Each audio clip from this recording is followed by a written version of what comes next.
Ang unang humalik sa amin sa Baryo Malasag ay hindi ang amoy ng mga bulaklak o ang sariwang hangin ng probinsya. Ito ay ang katahimikan.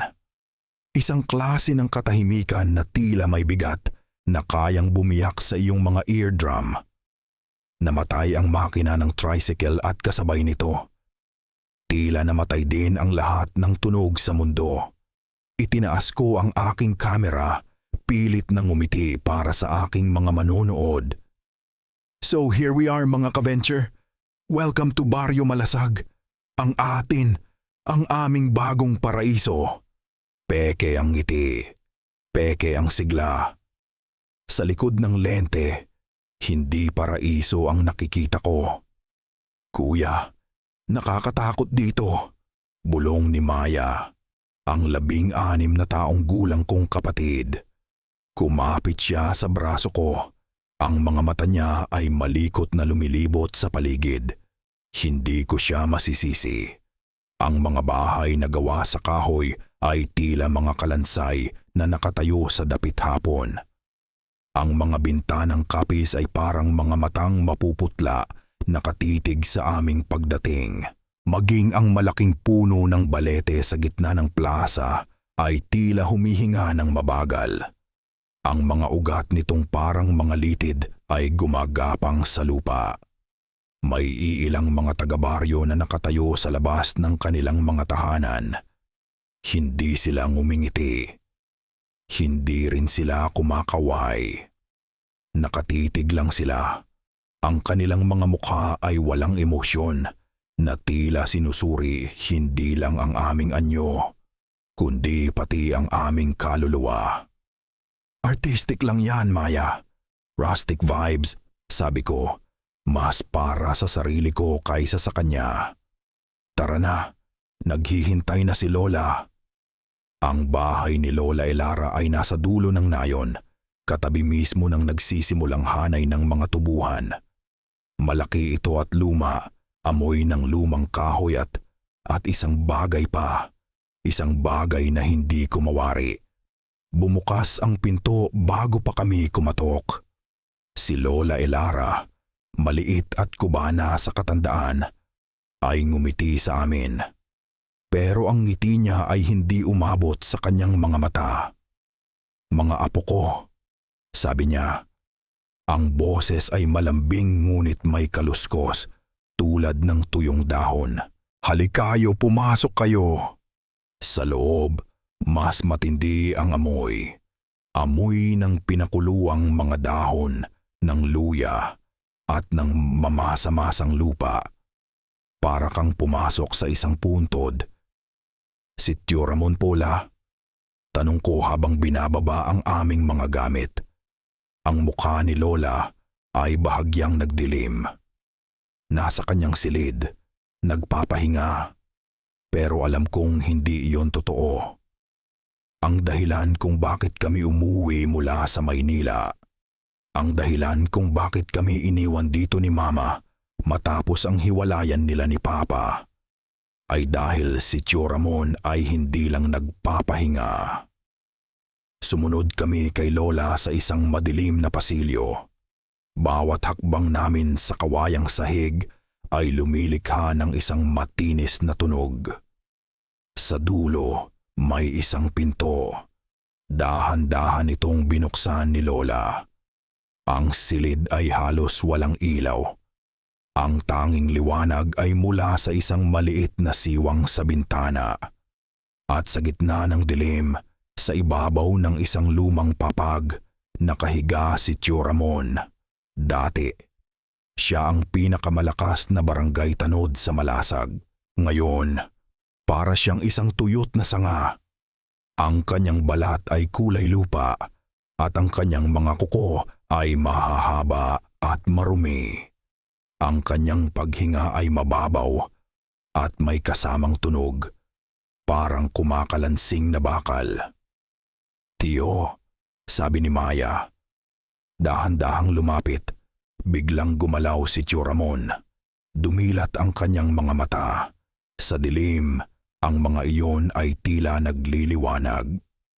At mula sa kanyang lalamunan, Isang tunog ang lumabas. Hindi ito ubo. Hindi ito ungol. Ito ay isang mahinang pag-atungal, tulad ng sa isang hayop na nasasaktan. Napaatras si Maya, napasigaw ng mahina. Mabilis na humarang si Lola Elara. "Huwag kang masyadong lumapit, apo. Maselan ang kanyang karamdaman." Tinignan ko ang aking tiyuhin. Wala sa itsura niya ang maselan. Ang itsura niya ay mailap, mapanganib. Noong gabing iyon, pagkatapos ng hapunan, binigyan kami ni Lola ng isang mainit na inumin. Itim ito at mapait. "Ano po ito, La?" tanong ko. "Tiya, gawa sa mga halamang gamot," sagot niya. "Iniiwasan ang aking tingin para sa proteksyon upang hindi kayo tablan ng masasamang hangin." Gusto kong tumawa. Gusto kong sabihin na 2025 na at hindi na ako naniniwala sa mga ganyan. Pero may kung anong bigat sa mga mata ni Lola na pumigil sa akin. Ininom ko na lang ito. Lasang lupa at pait. Nang mahiga ako sa aking silid habang si Maya ay mahimbing na sa kabilang kama, sinubukan kong iproseso ang lahat. Ang baryo na parang multo, ang mga titig ng mga tao, ang amoy ng bahay, at ang kalagayan ni Tio Ramon. May mali. Isang malaking pagkakamali. Pinikit ko ang aking mga mata. Pilit na iniisip na ang lahat ng ito ay paninibago lang.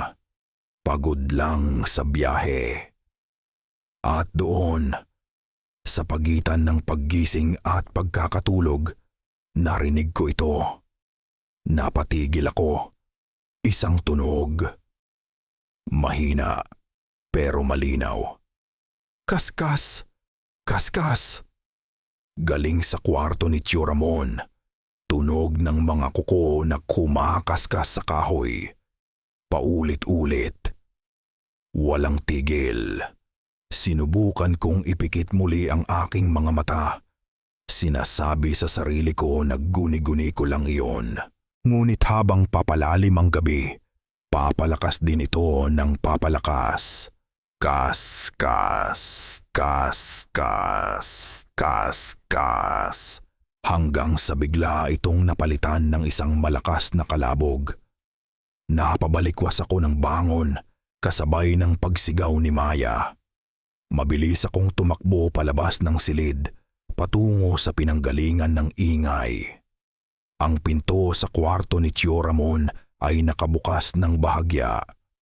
Itinulak ko ito. Ang kama ay walang laman.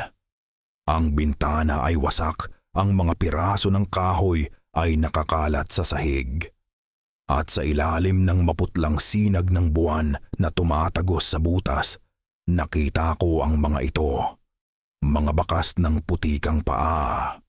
Mula sa kama, papunta sa sahig, at diretso palabas ng bintana, tungo sa walang katapusang dilim ng mga tubuhan. Nagsimula ang lahat sa isang sigaw. Sigaw ni Kuya Leo. "Wala siya dito!" Nagising ang buong diwa ko sa mga salitang iyon. Ang pagod mula sa bayahe ay biglang naglaho, napalitan ng yelo na gumapang sa aking mga ugat. Tumakbo ako palabas ng kwarto, at ang nakita ko ay sapat na para pigilan ang aking paghinga. Ang wasak na bintana sa silid ni Tio Ramon ay parang isang itim na bibig, nilamon ng kadiliman sa labas. Si Lola ay nakatayo sa gitna ng silid. Ang mga kamay ay nanginginig habang hawak ang isang rosaryo. Ang kanyang mga labi ay bumubulong ng mga dasal na hindi ko marinig. Si Kuya Leo naman ay parang isang leon na nakakulong sa hawla. Pabalik-balik, ang kanyang cellphone ay nakatutok sa mga bakas ng putik sa sahig. "Kailangan nating hanapin siya. Baka kung ano na ang nangyari sa kanya." Sigaw ni Kuya. Puno ng panik ang boses, Pero hindi ganoon ang naramdaman ko. Hindi ako nag-alala na baka may nangyari sa kanya. Natakot ako na baka siya ang may gawin. Lumabas sila ng bahay, si kuya na may hawak na flashlight at si lola na may daladalang lampara. Sumigaw sila ng pangalan ni Tio Ramon. Ang mga sigaw nila ay tila kinakain ng katahimikan ng baryo. Walang sumasagot. Naiwan ako sa loob ng bahay. Pero ang pakiramdam ko, hindi ako nag-iisa. Bawat kaluskos ng lumang kahoy, bawat ihip ng hangin sa mga siwang ng dingding, ay nagpapatindig ng aking mga balahibo. Pakiramdam ko, may mga matang nakatitig sa akin mula sa mga anino ng bahay, mula sa madilim na pasilyo, mula sa ilalim ng mesa, mula sa likod ng kortina. Hindi ko na kaya. Kailangan ko ng hangin. Dahan-dahan akong lumabas ng bahay, humakbang sa natuyong damo. Ang lamig ng gabi ay dumampi sa aking balat. Sa di kalayuan, nakikita ko ang ilaw mula sa flashlight ni kuya. Gumagala-gala sa pagitan ng mga puno. Naglakad ako palayo sa bahay, palapit sa gilid ng malawak na tubuhan. Ang mga dahon nito, matatangkad at matatalim, ay tila isang pader na nagtatago ng kung anong mga lihim.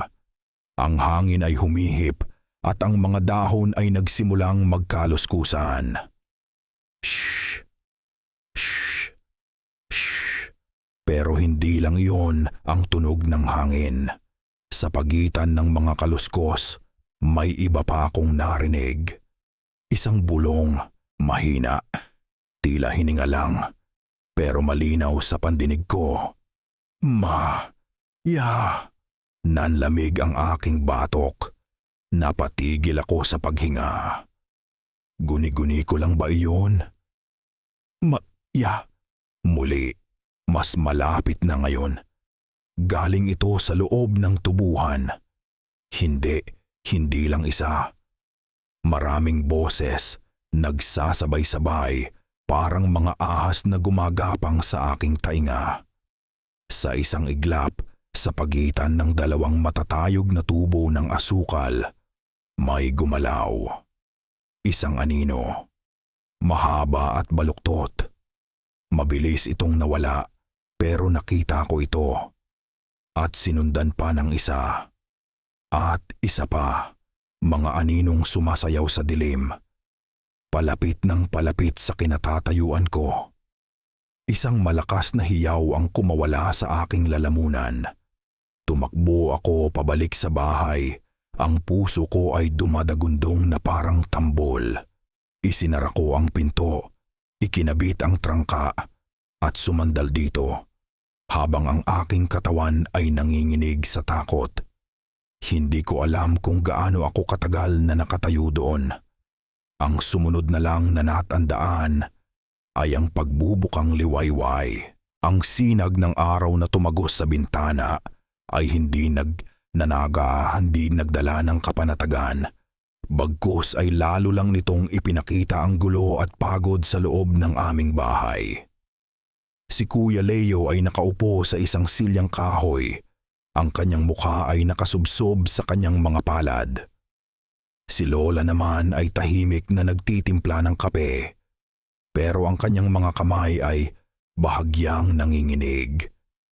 Wala pa rin si Tio Ramon hanggang sa may kumatok sa pinto. Isang katok na malakas at tiyak. Hindi ito katok ng isang taong naligaw. Ito ay katok ng isang taong may awtoridad. Binuksan ni Lola ang pinto. Sa labas ay nakatayo si Kapitan Mateo, ang kapitan ng baryo. Matangkad siyang lalaki, nasa mga 60 anyos, adepmada pabamandamata at may makapal na bigote. Sa likod niya ay may 3 pang lalaki. Ang kanilang mga mukha ay seryoso. "Magandang umaga, Elara," sabi ni Kapitan Mateo. Ang kanyang boses ay malumanay, ngunit may bigat. May. Nakita kami sa may tubuhan. Sa isang senyas niya, pumasok ang mga lalaki. At buhat-buhat nila si Tio Ramon. Napatayo si Kuya. Napasinghap ako.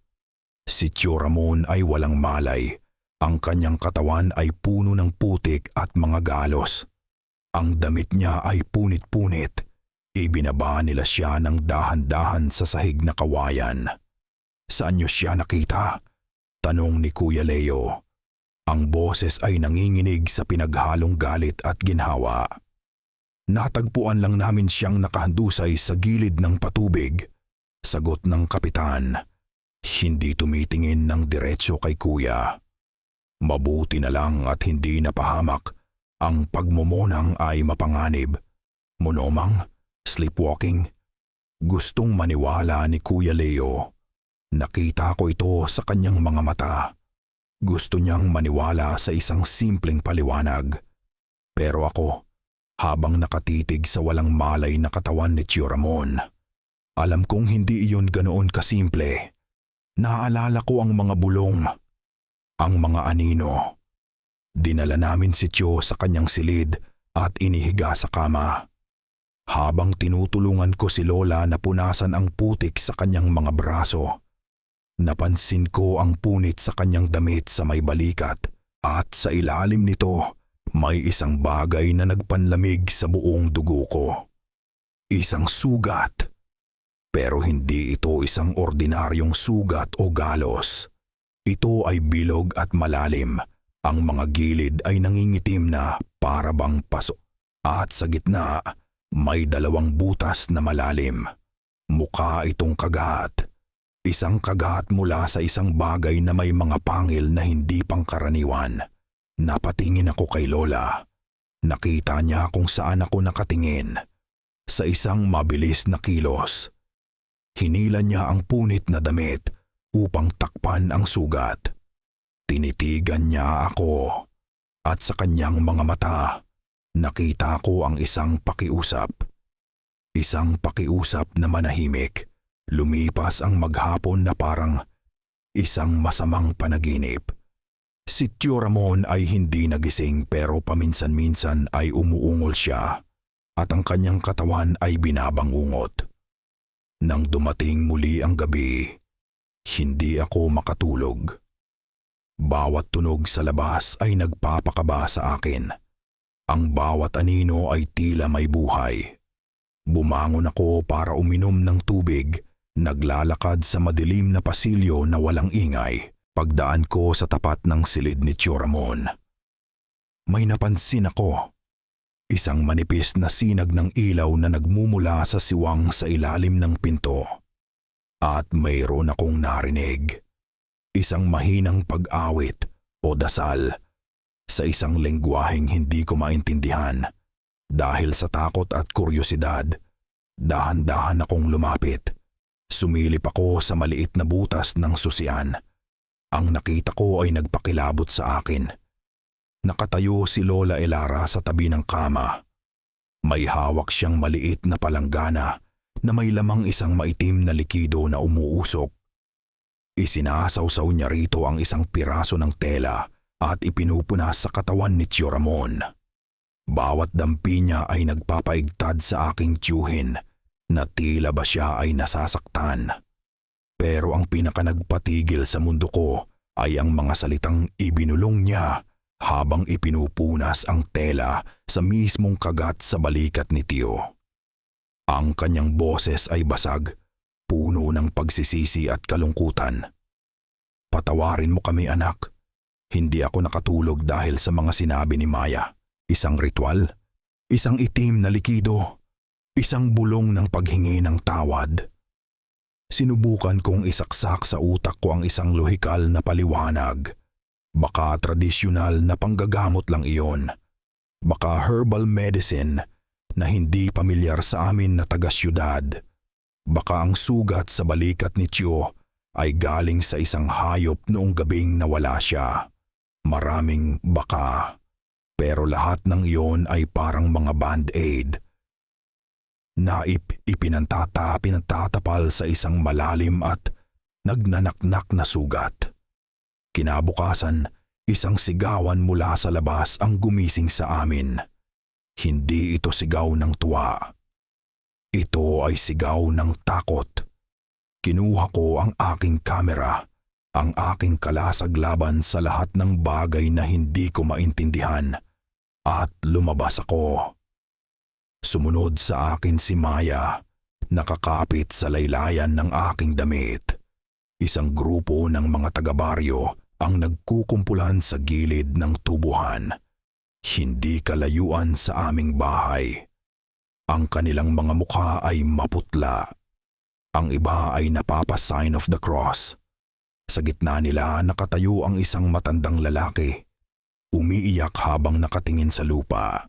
Itinulak ko ang aking daan papunta sa harap. At nakita ko ito. Ang kalabaw ni Mang Nestor.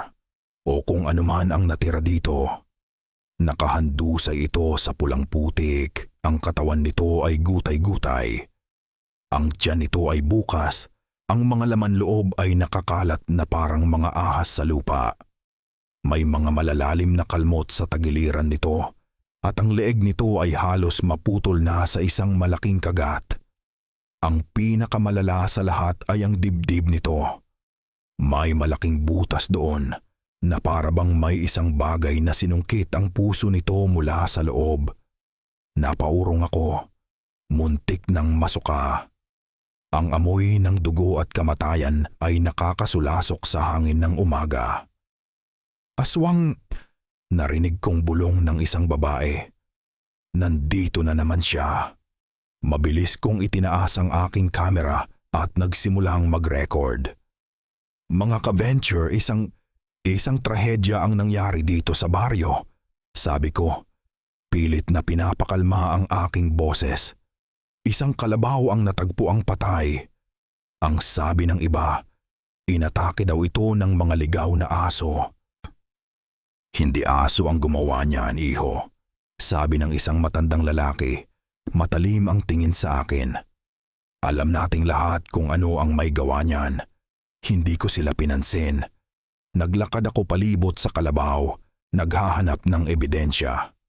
Mga bakas ng paa, mga balahibo, kahit ano na susuporta sa teorya kong wild dogs. Pero wala akong nakita kundi ang putikang lupa na nayurakan na ng mga taga-baryo. Pagbalik ko sa bahay, sinalubong ko si Lola Elara.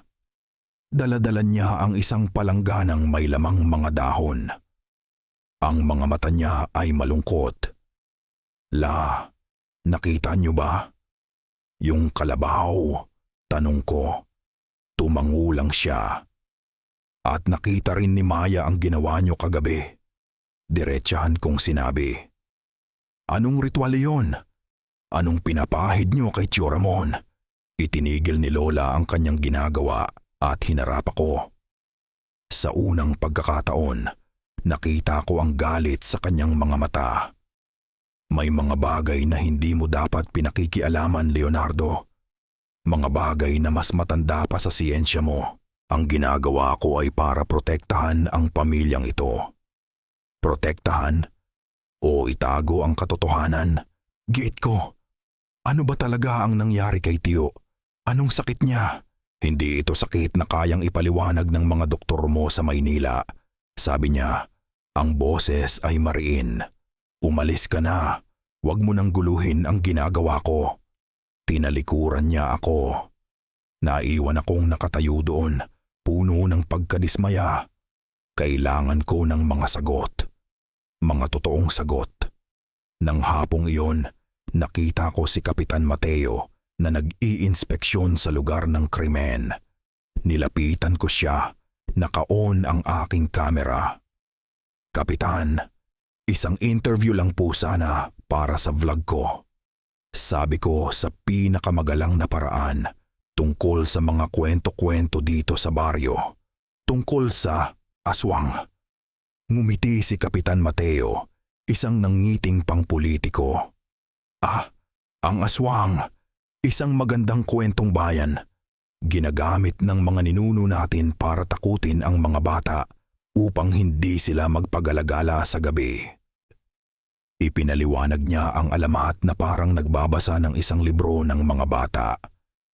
Walang panganib, walang katotohanan, puro pantasya lang. So, para sa inyo po, Kapitan, imposible na isang aswang ang pumatay sa kalabaw? Tanong ko. Tumawa siya.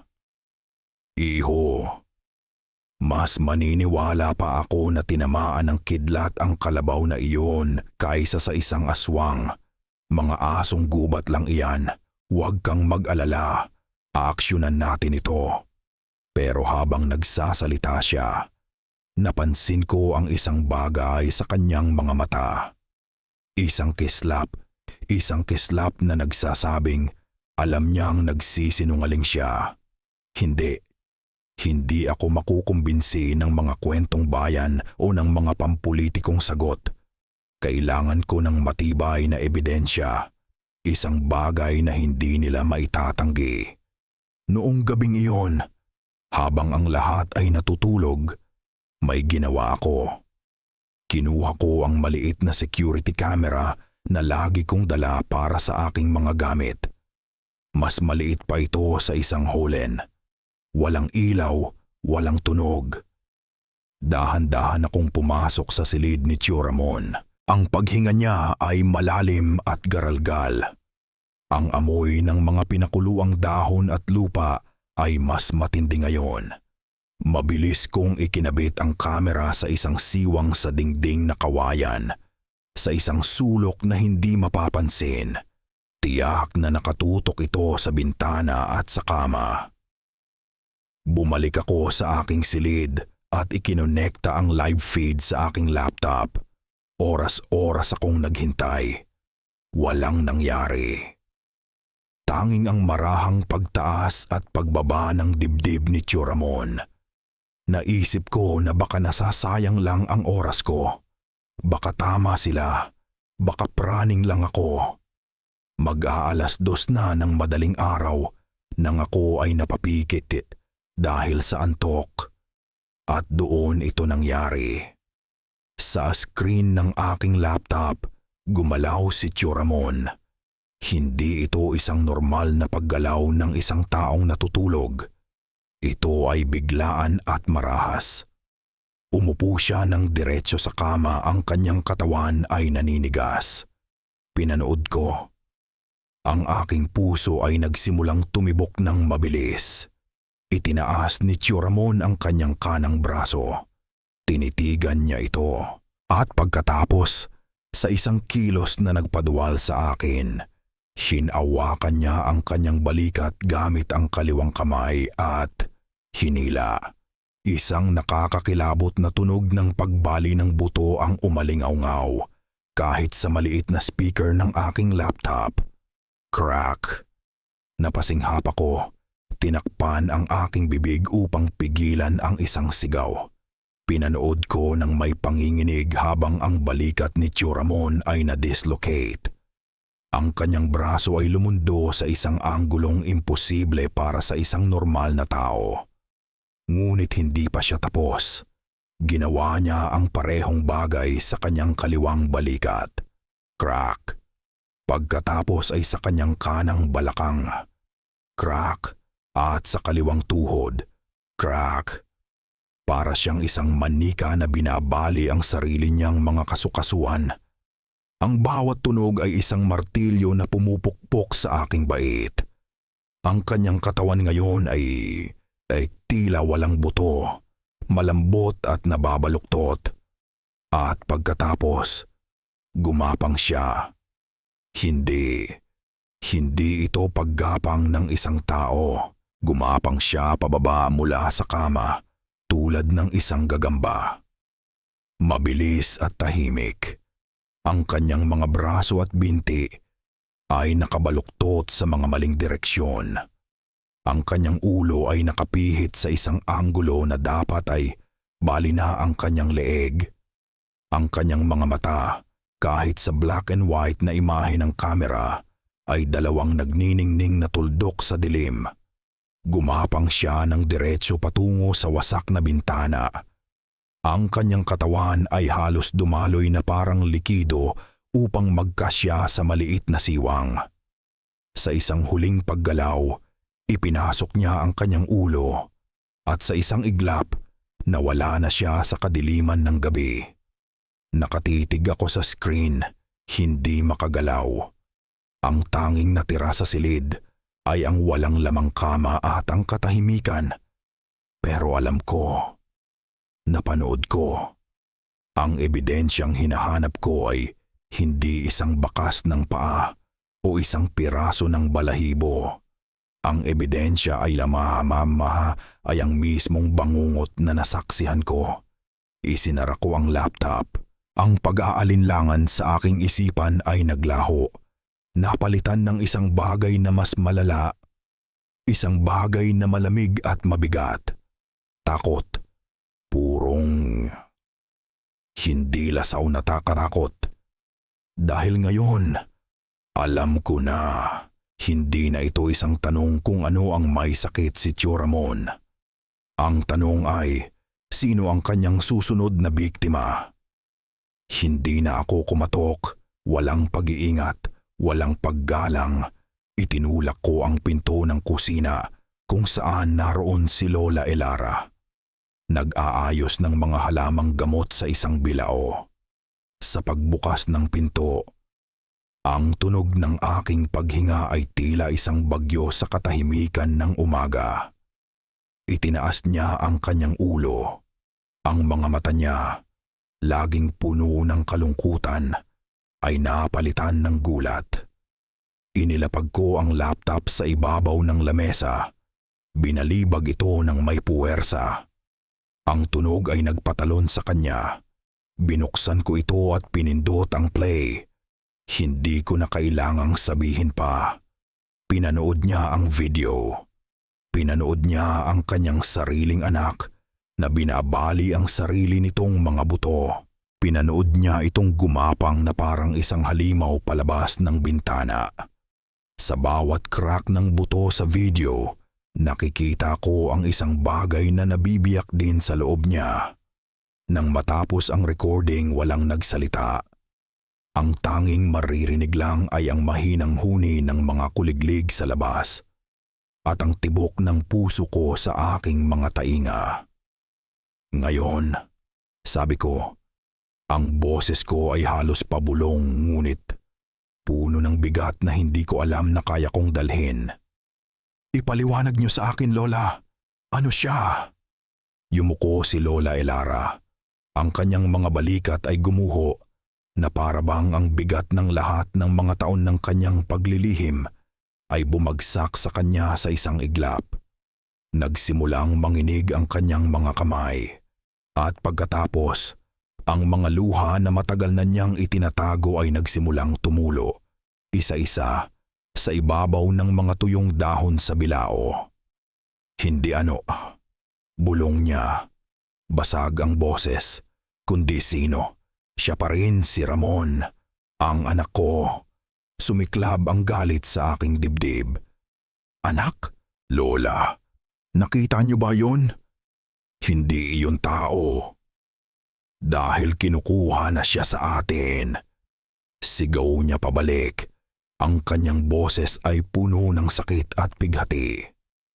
Kinukuha siya ng sumpa. Sumpa. The curse. Ang isang salitang iyon ay nagpabitin sa hangin, malamig at mabigat. Tumayo si Lola at humakbang patungo sa isang lumang aparador. Mula sa ilalim nito, kinuha niya ang isang maliit at maalikabok na baul na gawa sa kahoy na nara. Ang kandado nito ay kinalawang na. Binuksan niya ito. Ang amoy ng lumang papel at kamangyan ay kumalat sa hangin. Halika, apo, sabi niya. Ang galit ay napalitan na ng isang malalim na pagod. Oras na para malaman mo. Lumapit ako. Sa loob ng baul, may mga kagamitang hindi ko maintindihan. May mga maliliit na bungkos ng ugat na tinalian ng pulang sinulid. May isang bote na may lamang maitim na langis. At may isang luma at naninilaw na libreta.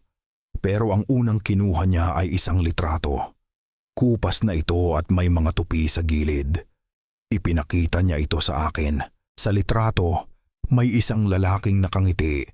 Matikas ang tindig at suot ang uniforme ng barangay tanod. Katabi niya ang isang mas batang Lola Elara. Ang lalaki sa litrato ay si Tio Ramon. Malakas, malusog, masaya. Ang kanyang mga mata ay puno ng buhay. Hindi ito ang halimaw na nakita ko sa video.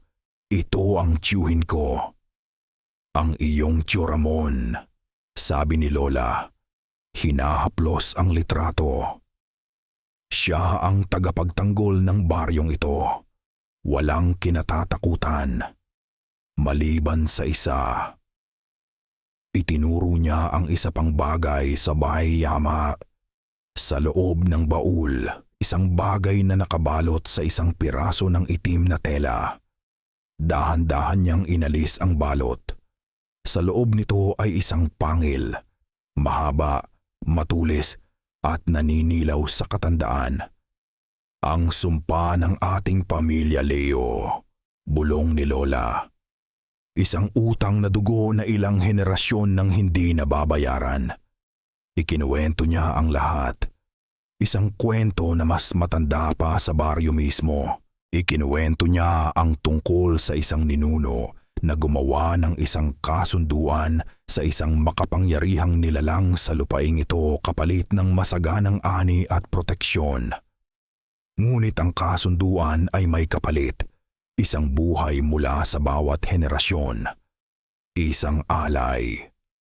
Sinubukan naming labanan ito. Pagpapatuloy niya, ang mga luha ay muling dumadaloy. Noong ipinanganak si Ramon, tumanggi ako. Itinago ko siya, nagdasal ako, akala ko, nalimutan na ng lupa ang utang nito. Mali siya.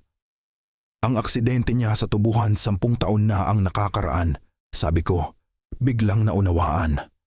Umiling si Lola. Hindi iyon aksidente. Iyon ang paniningil. May kumagat sa kanya. Isang bagay na matagal nang naghihintay. Hindi siya agad nagbago. Dahan-dahan. Iyon ang parusa sa pagsuway. Hindi isang mabilis na kamatayan, kundi isang mabagal na pagbabago. Isang proseso na tinatawag ng mga matatanda na nayanggaw. Ginagawa siyang isa sa kanila. Ang lahat ng mga piraso ay nagsimulang magkabit-kabit sa aking isipan.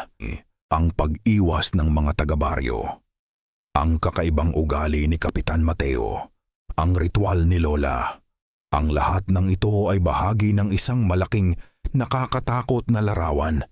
Kaya ninyo siya ginagamot? Sinusubukan kong pabagalin, sabi niya, umiiyak na.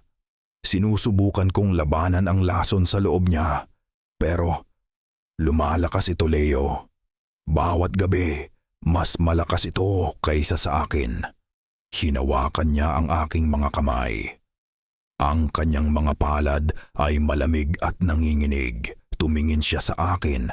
Ang kanyang mga mata ay panamay pumapay puno ng desperasyon. Kailangan niyong umalis, sabi niya ng paulit-ulit. Kailangan mong ilayo si Maya dito. Bago mahuli ang lahat, hindi mo naiintindihan. Apo, ang ano? Ang ano ang hindi ko naiintindihan?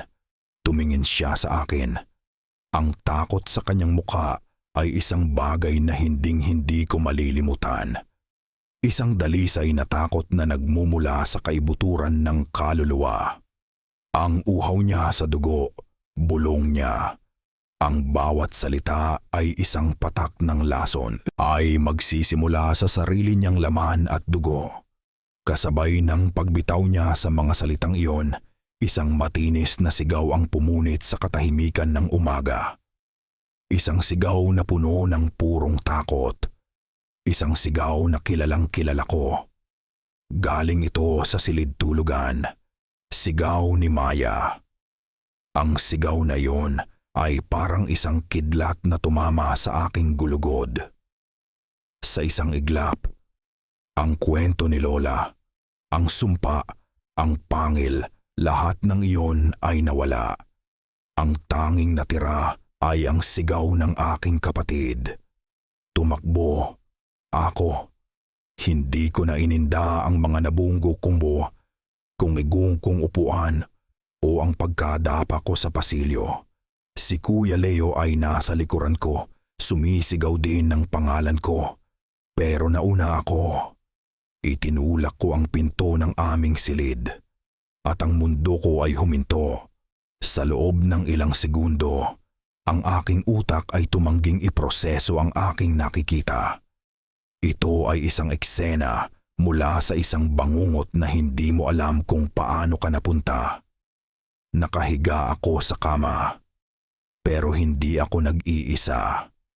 Sa ibabaw ko, nakadapa ang isang figura. Isang figura na pamilyar ngunit kasuklam-suklam. Si Tio Ramon. Nakalabas siya mula sa ilalim ng kama. Ang kanyang katawan, na dapat ay nasa labas pa ng bahay, ay naroon. Nakabaluktot pa rin sa mga anggulong mali. Ang kanyang mga braso at binti ay parang sa isang gagambang tao. Ang kanyang mukha ay ilang pulgada na lang ang layo mula sa akin. Ang amoy ng bulok na lupa at nabubulok na laman ay humampas sa akin. Pinipilipit ang aking sikmura. Pero ang kanyang mga mata, hindi na ito ang mga mata ng aking tiyuhin. Wala na ang lungkot, wala na ang sakit. Ang mga ito ay dalawang bilog ng kadiliman. At sa gitna nito ay isang pulang tuldok na nagniningas tulad ng baga. Mga matang hindi tumitingin, kundi nangangaso. Ang laway ay tumutulo mula sa kanyang bibig. Pumapatak sa aking pisngi. Malamig at malagkit. Naramdaman ko ang init ng kanyang hininga. Mabaho na parang sa isang hayop na kumain ng bulok na karne. Sinubukan kong sumigaw muli, pero walang boses na lumabas. Tila may isang kamay na humihigpit sa aking lalamunan. Ang bigat ng kanyang katawan ay dumadagan sa aking dibdib. Ninanakaw ang hangin mula sa aking mga baga. Gumalaw ang kanyang bibig. Ang kanyang mga labi ay nangingitim at tuyo. At bumulong siya. Isang salita. Maya. Ang boses niya ay hindi na boses ng tao. Ito ay garalgal, malalim at may kasamang pag-atungal. Para itong isang salitang pinilit na lumabas mula sa isang lalamunang hindi na idinisenyo para sa pagsasalita. At pagkatapos, dahan-dahan, ibinuka niya ang kanyang bibig. Nakita ko ang kanyang mga ngipin. Mahahaba, matutulis at kulay abo. At mula sa gitna ng mga iyon, isang bagay ang dahan-dahang lumabas. Mahaba, itim at dulo ay tila nahahati na parang sa ahas. Ang kanyang dila. Ang paningin na iyon ang bumasag sa aking paralysis. Ipinikit ko ang aking mga mata at ibinuhos ang lahat ng natitira kong lakas sa isang huling desperadong sigaw. Tulong! Kasabay nito, bumukas ng malakas ang pinto. Si Kuya Leo at Lola Elara ay sabay na pumasok. Ang sumunod na nangyari ay isang mabilis at magulong sunod-sunod na mga pangyayari. Isang sigaw mula kay Lola, isang mura mula kay Kuya. Ang tunog ng isang silyang kahoy na humahampas sa isang bagay na malambot. Naramdaman ko ang paggaan ng bigat sa aking dibdib. Iminulat ko ang aking mga mata at nakita ko si Kuya. Hawak ang isang sirang silya, paulit-ulit na itinutulak ang halimaw palayo sa akin. Ang halimaw, hindi ko na siya matatawag na tiyo, ay umuungol, Hindi dahil sa sakit, kundi dahil sa galit. Galit dahil naistorbo ang kanyang pagkain. Inabot ako ni Lola at hinila patayo. Niyakap niya ako ng mahigpit. Ang kanyang maliit na katawan ay nanginginig. Diyos ko, patawarin mo kami. Paulit-ulit niyang sinasabi. Sa isang sulok ng silid, napaluhod ang halimaw. Humarap ito sa amin. At sa unang pagkakataon, ang lahat kami ay malinaw na nakita ang pagbabago. Ang kanyang panga ay tila humaba. Ang kanyang mga tainga ay tumulis. Ang kanyang mga kuko ay mahahaba at itim. At sa gitna ng pagbabagong anyo na iyon, sinubukan niyang magsalita muli. Hindi na ang pangalan ko. Gutom! Ako! Sayo, ma'am. Sa huling lakas ng loob, si Kuya Leo ay sumugod muli. Dala ang isang binti ng sirang silya.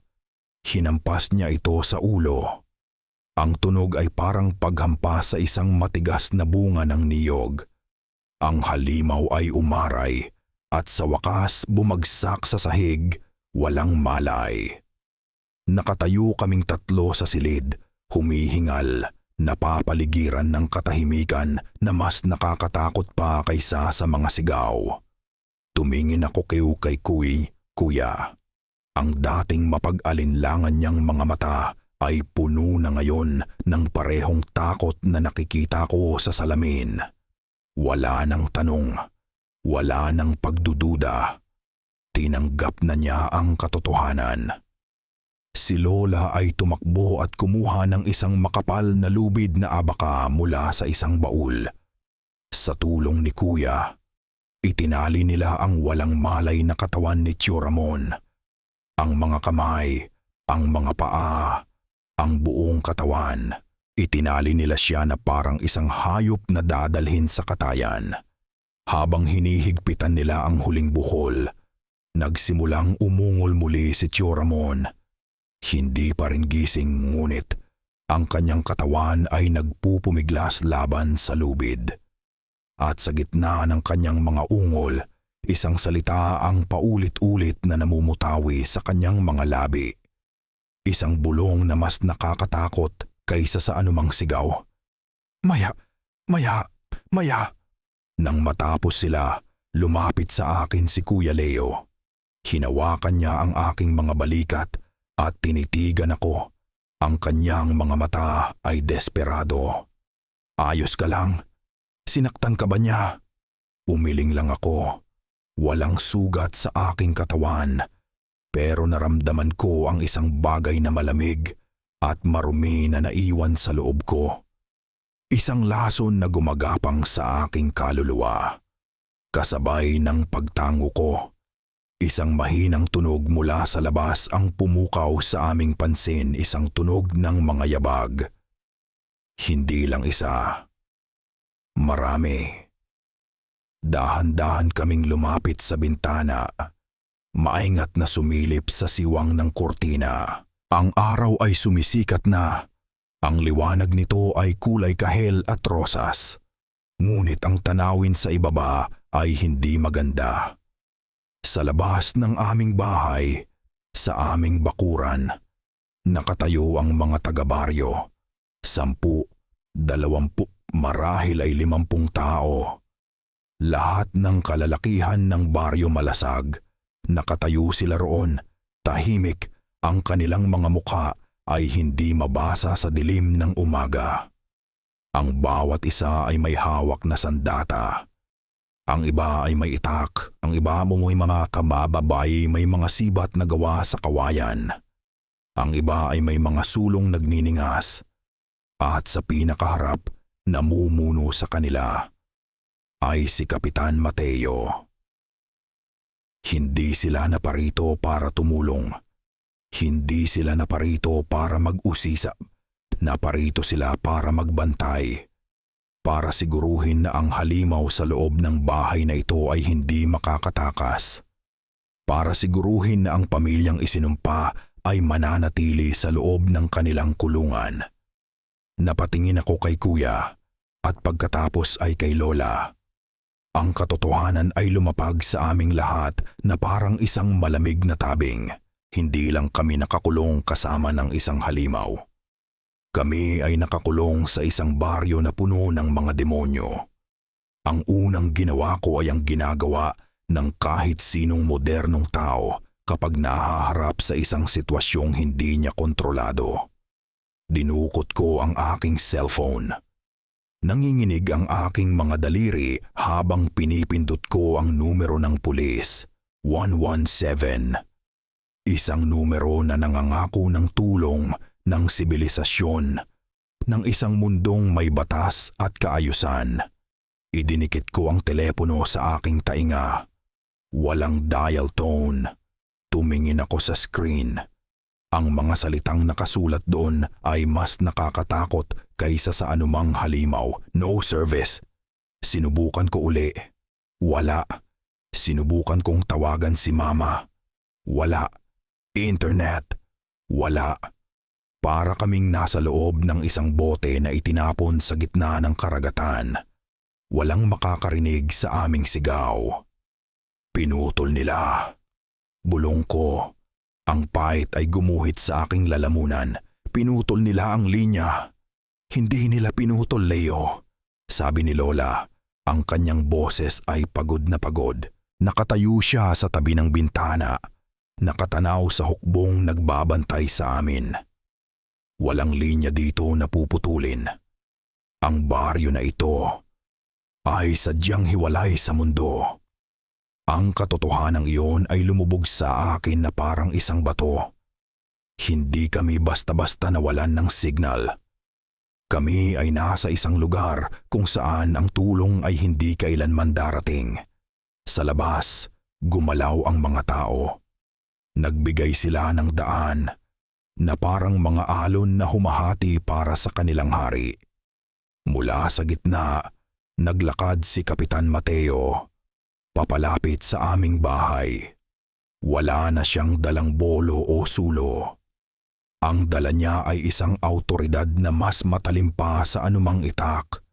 Tumigil siya ilang metro mula sa aming pinto. Tumingin siya paitaas, diretso sa bintana kung saan kami nakasilip. At sa unang pagkakataon, nakita ko ang kanyang totoong mukha. Nawala na ang peking ngiti ng isang politiko. Nawala na ang nag-aalalang ekspresyon ng isang lider ng komunidad. Ang napalit dito ay isang lamig. Isang lamig na tila kayang magpayelo ng dugo. Ang kanyang mga mata ay hindi na nagpapakita ng awa, kundi ng isang matigas at hindi natitinag na determinasyon. "Lumabas ka, Leonardo!" sigaw niya. Ang kanyang boses, na dati malumanay, ay umalingaw-ngaw na ngayon na parang isang utos ng isang general. Kumuyom ang mga kamao ko. Naramdaman ko ang pag-akyat ng dugo sa aking ulo. "Anong kailangan niyo sa amin? Tulungan niyo kami. May halimaw dito." Isang mapaklang tawa ang kumawala kay Kapitan Mateo. Isang tawa na walang bakas ng saya. "Halimaw? Oo, alam namin. At iyan ang dahilan kung bakit kami naririto. Hindi para tulungan kayo, kundi para tulungan ang baryo mula sa inyo." "Anong ibig mong sabihin?" "Ang pamilya ninyo ay may utang, iho," sabi niya. Ang bawat salita ay tila isang batong ibinabato sa amin. "Isang kasunduan na sinira ng lola mo. Akala niya malilimutan ng lupa, pero ang lupa ay hindi kailanman lumilimot." Napatingin ako kay Lola. Nakayuko siya. Ang kanyang katawan ay nanginginig. Ang kasaganaan ng baryo malasag, pagpapatuloy ng kapitan, ang aming mga ani, ang kalusugan ng aming mga anak, ang kapayapaan sa lugar na ito. Lahat iyan ay may kapalit. Isang maliit na sakripisyo, isang pamilya para sa buong baryo. Iyon ang kasunduan. Ang kanyang mga salita ay unti-unting bumuo ng isang larawang kasuklam-suklam sa aking isipan. Ang kanilang kabaitan, ang kanilang pagiging masunurin, lahat ay isang pagkukunwari. Kayo, bulong ko, ang realisasyon ay isang suntok sa aking sikmura. Ang aksidente ni Tio Ramon, 10 taon na ang nakalilipas. Tumango si Kapitan Mateo, walang bakas ng pagsisisi. Kailangan naming gisingin ang sumpa. Kailangan naming ipaalala sa lupa ang utang na dapat bayaran. Si Ramon ang pinili. Isang karangalan para sa kanya. Isang sakripisyo para sa ating lahat. Hindi ito karangalan. Ito ay pagpatay. Isang mabagal na pagpatay. Mga demonyo kayo. Sigaw ko. Ang boses ko ay basag na. Kami ang mga tagapag-alaga. Mariin niyang sagot. At kayo ang tagapag-alaga ng halimaw. Alagaan niyo siya. Pakainin niyo siya. Panatilihin niyo siyang malakas hanggang sa gabi ng kabilugan ng buwan. Iyon ang gabi ng pag-aalay. Kapag natapos na iyon, malaya na kayo. At ang baryo ay magiging ligtas para sa isa na namang henerasyon. Ang kanyang mga salita ay isang hatol ng kamatayan. Pinapakain namin ang halimaw na sa huli ay kami rin ang kakainin. At kung tatanggi kami, tanong ko, kahit alam ko na ang sagot. Ang mukha ni Kapitan Mateo ay nagdilim. Sumenyas siya sa isa sa kanyang mga tauhan. Lumapit ang lalaki, may dalang isang sako na gawa sa yantok. Mabigat ito at may tumutulong pulang likido mula sa ilalim. Ibinagsak ng lalaki ang sako sa lupa sa harap ng aming pinto. Ang tunog ay basa at mabigat. Hindi kayo tatanggi, sabi ni Kapitan Mateo.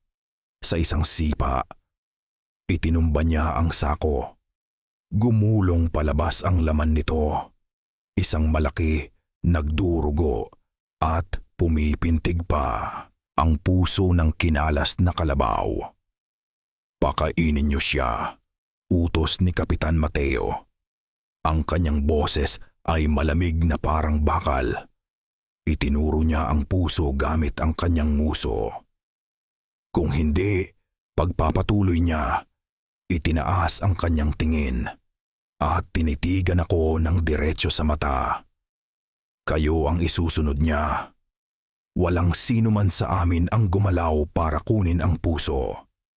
Nakatayo lang kami sa likod ng bintana.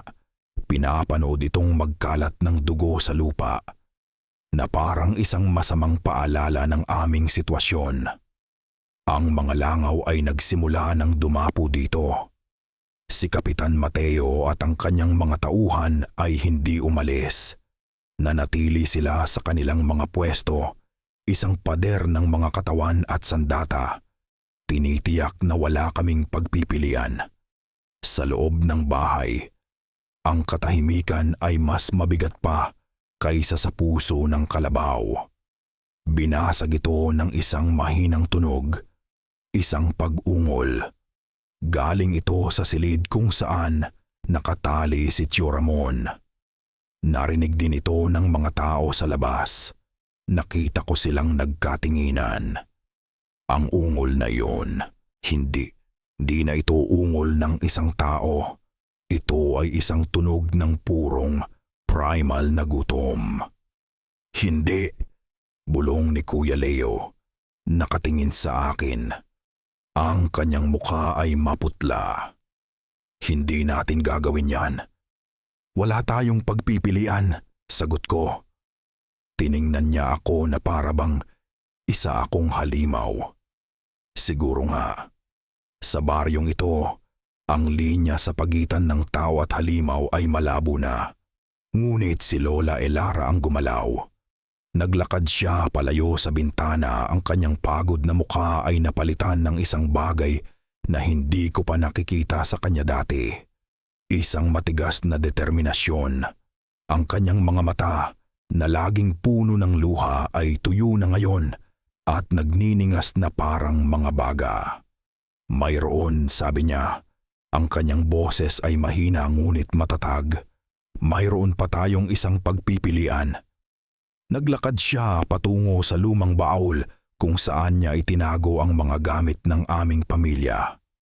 Binuksan niya ito. Sa pagkakataong ito, hindi ang litrato o ang pangil ang kanyang kinuha. Ang kinuha niya ay ang luma at naninilaw na libreta. Ano yan, La? Tanong ni Maya. Ang boses ay nanginginig. Ang kaalaman ng ating mga ninuno, sagot ni Lola. Hinahaplos ang marupok na takip ng libro.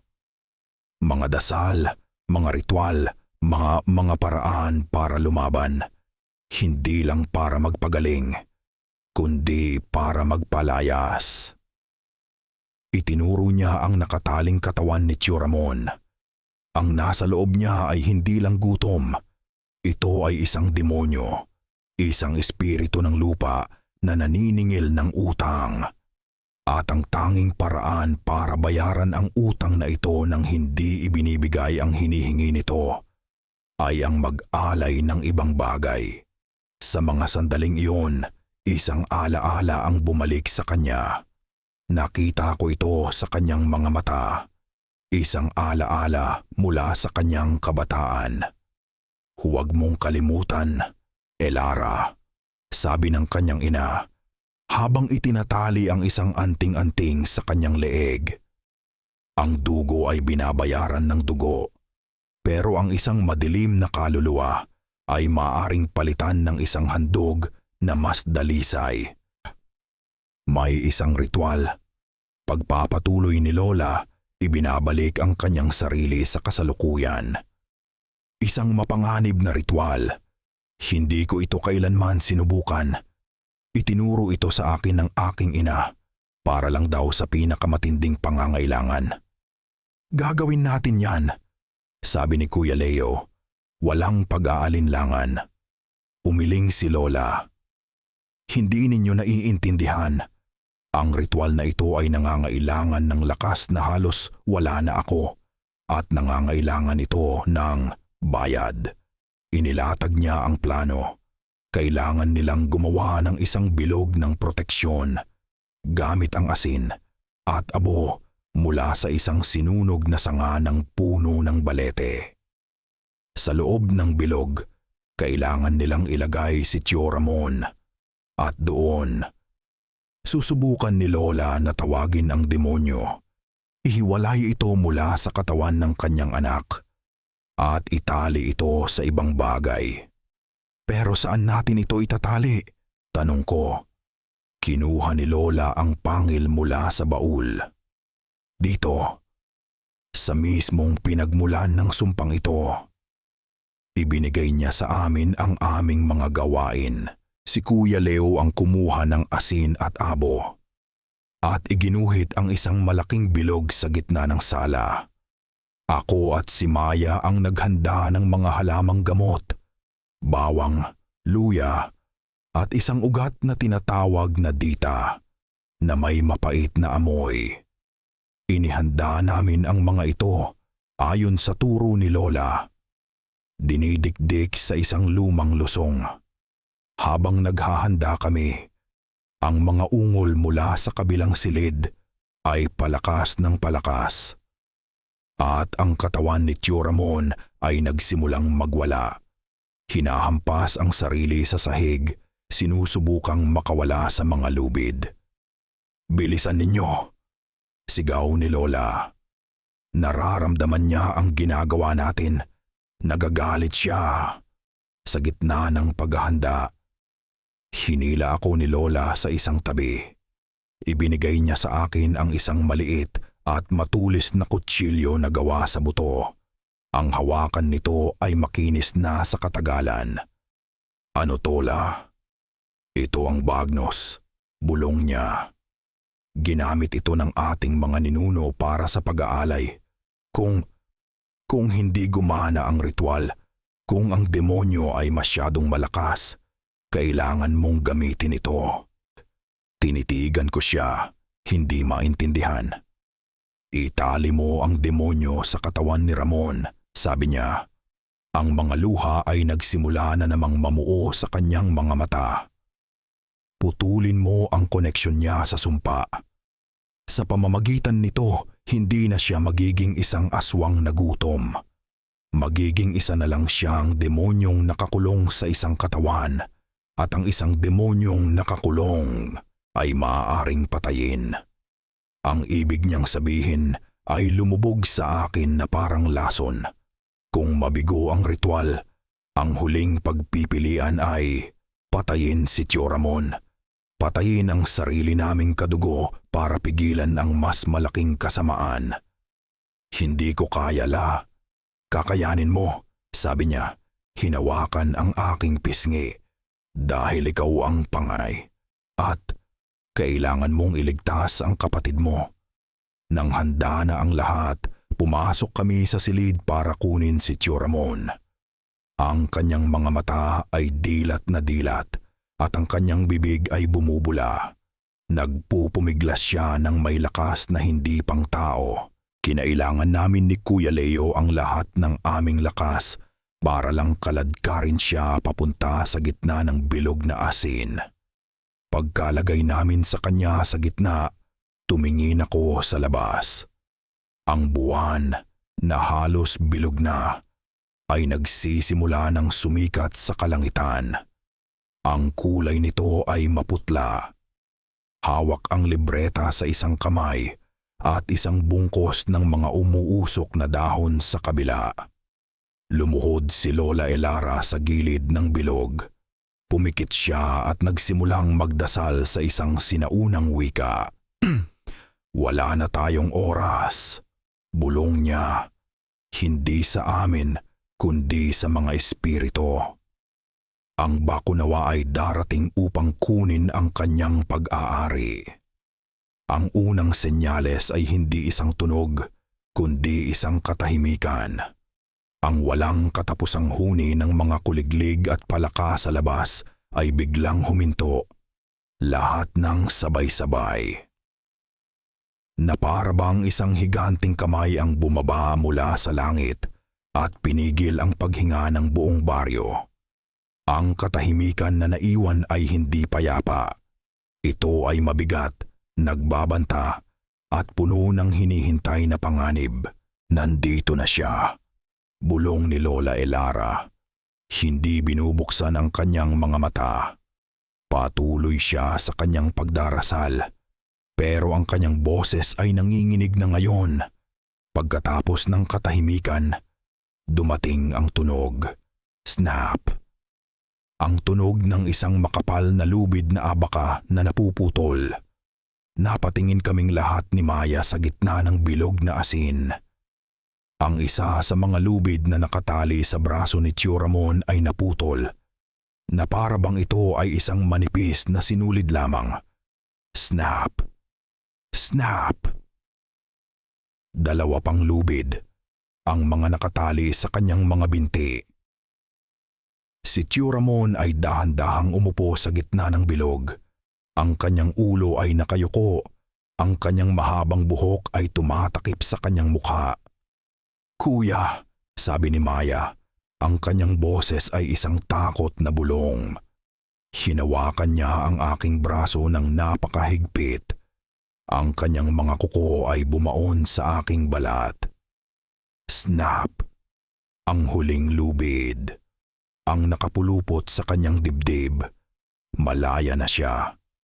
Dahan-dahan, itinaas niya ang kanyang ulo. Ang buwan, na ngayon ay nasa pinakatuktok na ng kalangitan, ay nagbigay ng isang maputlang sinag na tumama sa kanyang mukha sa pamamagitan ng bintana. At nakita namin, hindi na iyon ang mukha ng aming tiyuhin. Ang kanyang balat ay kulay abo na parang sa isang bangkay. Ang kanyang ilong ay halos patag na sa kanyang mukha. Ang kanyang mga tainga ay humaba at tumulis. At ang kanyang mga mata ay dalawang hukay ng kumukulong dugo nagniningas sa dilim. Ibinuka niya ang kanyang bibig at isang ungol ang lumabas. Isang ungol na puno ng sakit, gutom at isang bagay na mas sinauna pa. Ang ritual, sabi ko kay Lola. Gawin niyo na. Sinimulan ni Lola na bigkasin ang mga salita mula sa libreta ng mas malakas. Ang wika ay kakaiba, parang pinaghalong Latin at isang dialektong hindi ko pa narinig. Habang nagsasalita siya, ang bilog na asin sa sahig ay nagsimulang magliwanag ng mahina. Isang maputlang puting ilaw. Ang halimaw sa gitna ay umaray. Tila nasasaktan ito sa liwanag. Pero hindi ito sumusuko. Sa isang mabilis na kilos na hindi ka panipaniwala para sa kanyang laki, tumayo ito. Ang kanyang mga kasukasuan ay tumunog ng malakas habang ang kanyang katawan ay nag-unat sa buong taas nito. Mas matangkad na siya ngayon. Ang kanyang likod ay kuba at ang kanyang mga braso ay humaba hanggang sa halos sumayad na ang kanyang mga kuko sa sahig. Hindi ko siya kayang pigilan. Sigaw ni Lola. Ang pawis ay tumatagaktak sa kanyang noo. Nagsimulang maglakad ang halimaw. Bawat hakbang nito sa loob ng bilog ay nagpapakislap sa liwanag ng asin at bawat kislap ay nagdudulot dito ng nakakakilabot na sakit. Pero hindi ito tumitigil. Naglakad ito papalapit sa gilid ng bilog. Papalapit sa amin. Nagsimula kaming umatras ni Maya, palayo sa sala, papunta sa dilim ng pasilyo. Leo! Maya! Huwag kayong aalis sa liwanag! Sigaw ni Lola. Pero huli na. Ang takot ay mas malakas pa kaysa sa kanyang babala. Naabot ng halimaw ang gilid ng bilog. Itinaas nito ang isang paa na may mahahabang, matutulis na kuko. At sa isang matapang na hakbang, tumawid ito sa linya ng asin. Sa pagtawid nito, isang malakas na pagsabog ng liwanag ang naganap. Ang halimaw ay sumigaw sa sakit at itinapon paatras. Pero ang bilog, ang liwanag ng bilog ay humina. At sa sahig kung saan ito tumapak, ang asin at abo ay naging itim at sunog. Nabasag na ang selyo. Muling tumayo ang halimaw. Sa pagkakataong ito, wala nang pumipigil dito. Bumaling ito sa pinakamalapit na target, si Lola Elara. Sa isang iglap, sinugod nito ang matanda. Hinampas nito si Lola gamit ang likod ng kanyang kamay. Ang tunog ay parang isang latigong tumama sa pader. Si Lola ay tumalsik sa kabilang dulo ng silid. Bumagsak na parang isang basag na manika sa paanan ng aparador. Ang libreta ay lumipad mula sa kanyang kamay. Lola! Sigaw ni Maya. Ang atensyon ng halimaw ay bumaling sa amin. Nakatayo kami ni Maya sa bukana ng madilim na pasilyo. Ang tanging liwanag ay mula sa buwan sa aming likuran. At sa liwanag na iyon, nakita ng halimaw ang anino namin. Hindi ito tumakbo. Dahan-dahan itong nagsimulang maglakad papalapit na parang isang pusang naglalaro sa isang daga. Bawat hakbang ay sinadya. Bawat paghinga nito ay isang malakas na paghalinghing. Hinila ko si Maya paatras. Pumasok kami sa aming silid tulugan at sinubukan kong isara ang pinto, pero isang malakas na kamay ang humampas dito. Ang pinto ay nabiyak, ang mga piraso ng kahoy ay lumipad. Napaatras kami hanggang sa masandal kami sa pader. Wala na kaming matatakbuhan. Cornered. Pumasok ang halimaw sa silid. Ang laki nito ay tila pumuno sa buong kwarto. Ang anino nito ay nilamon kami. Tinitigan niya kami. At pagkatapos, sa gitna ng kanyang halimaw na muka, isang bagay ang nagbago. Ang kanyang mga labi ay gumalaw, sinusubukang bumuo ng isang salita. At mula sa kanyang lalamunan, sa isang boses na halo ng ungol at isang malayong alaala ng pagiging tao, tinawag niya ang pangalan ni Maya. Maya. Ang boses na iyon ay mas nakakatakot kaysa sa anumang sigaw. Ito ay isang paalala na sa loob ng halimaw na iyon, ang tiyo namin ay nakakulong pa rin. Isang bilanggo sa sarili niyang katawan. At pagkatapos, sa isang nakakabinging katahimikan, sinugod niya kami. Pero bago pa ito makarating, isang figura ang sumulpot mula sa dilim ng sala. Si Lola Elara, duguan ng bibig, pero nakatayo. Sa isang kamay, hawak niya ang isang maliit na krus na gawa sa pilak. Sa kabilang kamay, hawak niya ang bagnos, ang kutsilyong gawa sa buto. Sumigaw siya ng isang salita sa sinaunang wika at humarang sa pagitan namin at ng halimaw. Nagsimula ang huling laban. Hinila ko si Maya palabas ng silid, palayo sa nagaganap na labanan.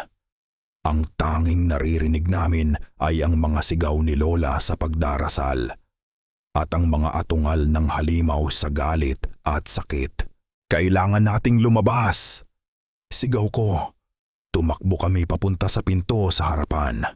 Binuksan ko ito. Ang sariwang hangin ng gabi ay humampas sa amin. Pero hindi kalayaan ang sumalubong sa amin.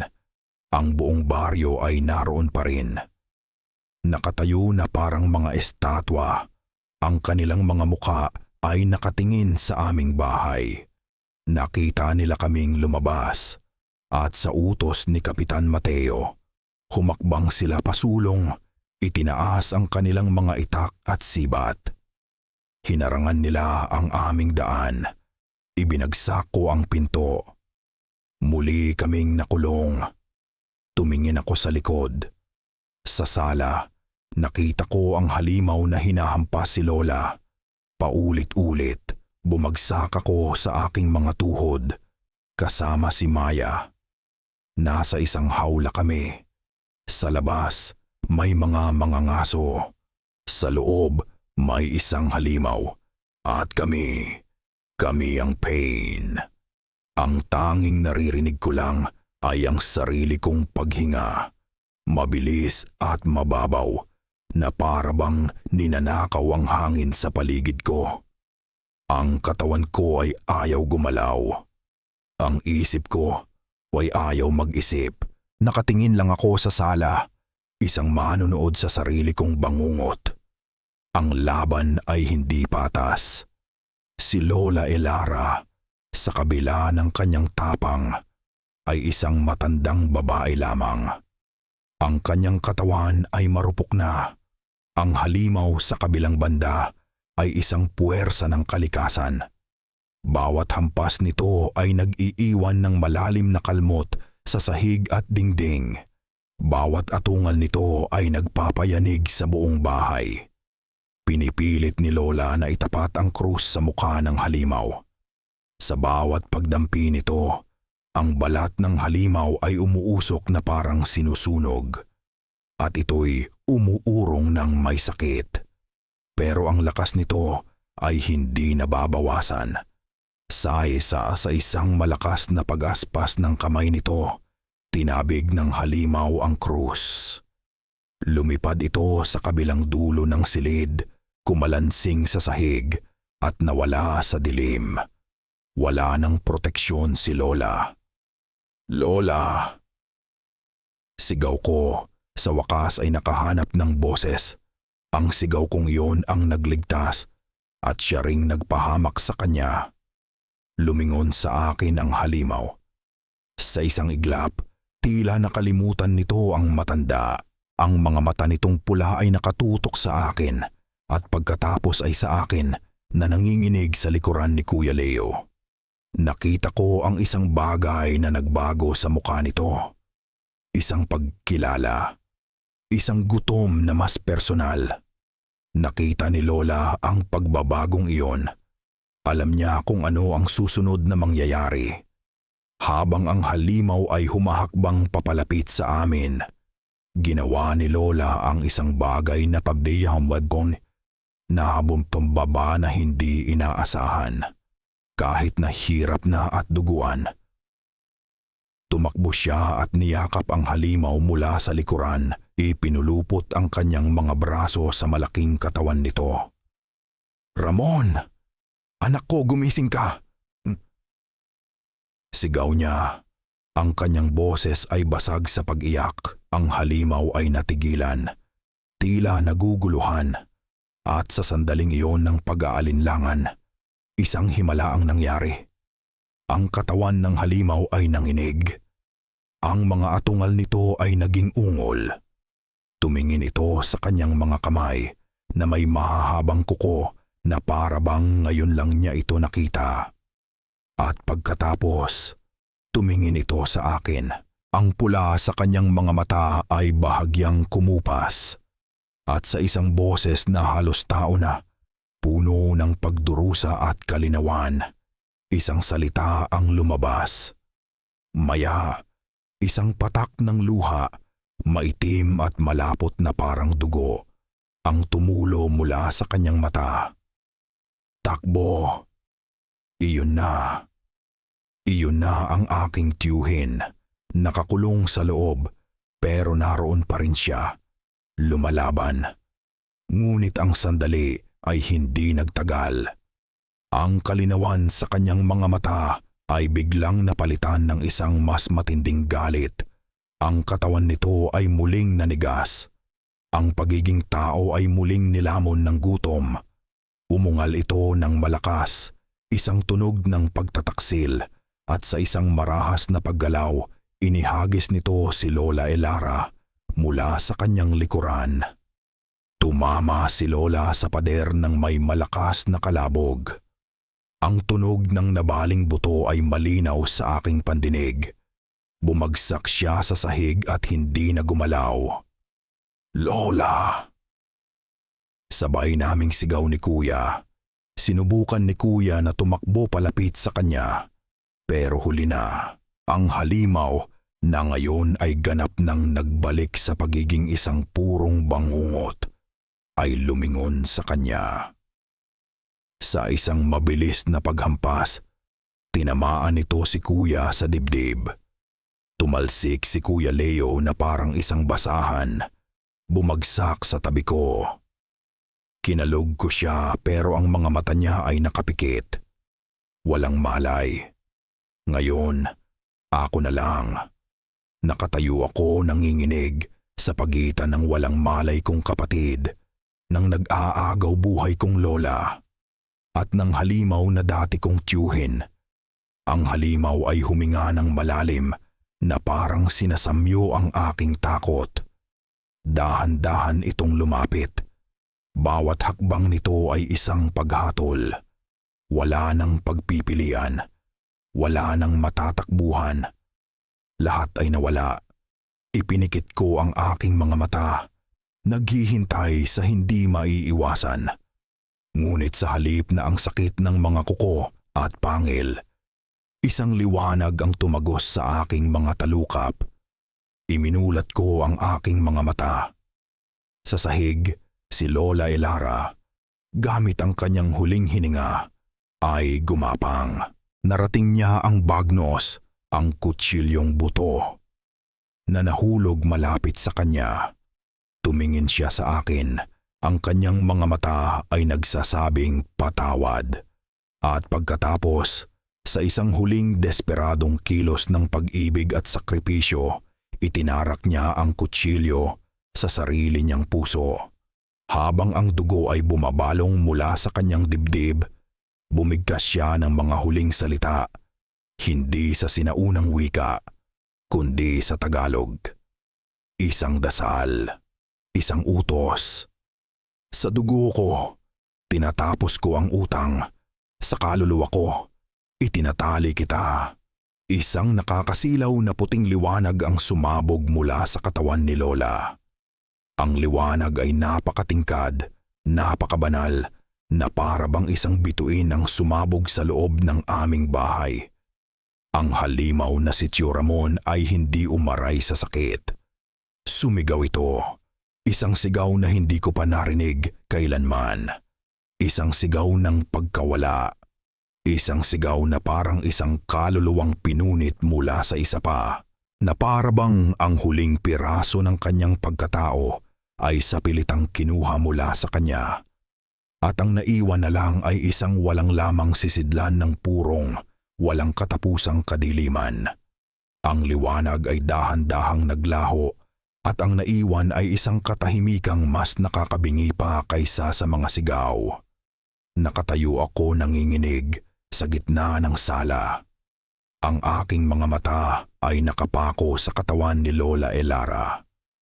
Nakahandusay siya, ang kutsilyong buto ay nakatarak pa rin sa kanyang dibdib na parang isang bandila ng pagsuko at pagtatagumpay.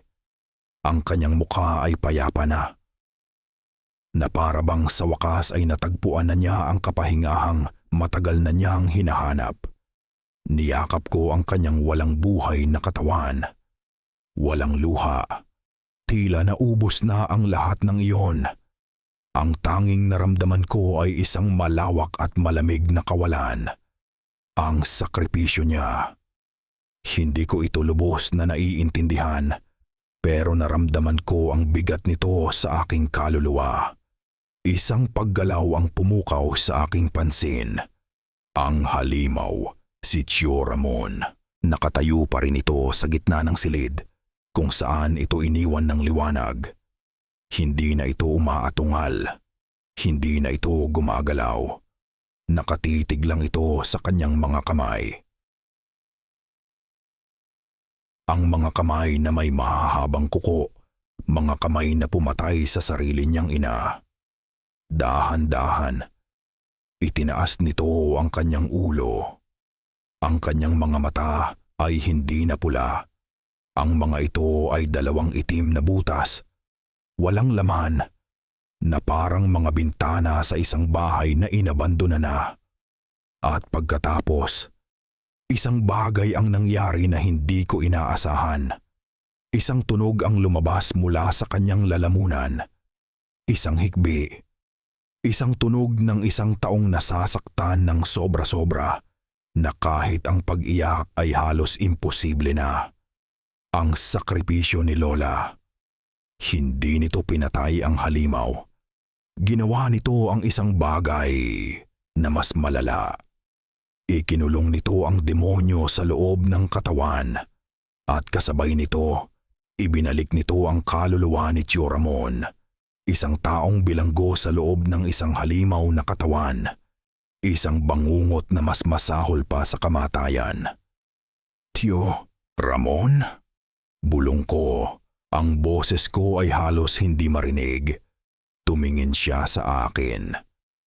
At sa kaibuturan ng mga itim na matang iyon, nakita ko siya. Ang aking tiyuhin.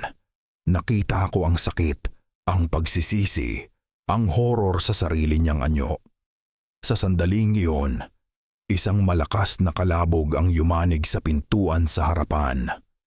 Bang! Bang! Bang! Ang mga taga-baryo, si Kapitan Mateo. Patay na ang mangkukulam. Narinig kong sigaw ng isang lalaki sa labas. Tapusin na natin sila. Sunugin ang bahay. Ang pinto ay nagsimulang magkabitak-bitak. Malinaw na sinusubukan nilang sirain ito. Ang plano nila ay hindi lang para saksihan ang isang ritual. Ang plano nila ay para burahin kami. Para walang testigo. Walang makakapagsabi sa mundo sa labas ng kanilang ginawang karumaldumal. Gumising si Maya sa tabi ko. Umuungol. Tinulungan ko siyang tumayo. Pareho kaming napasandal sa pader.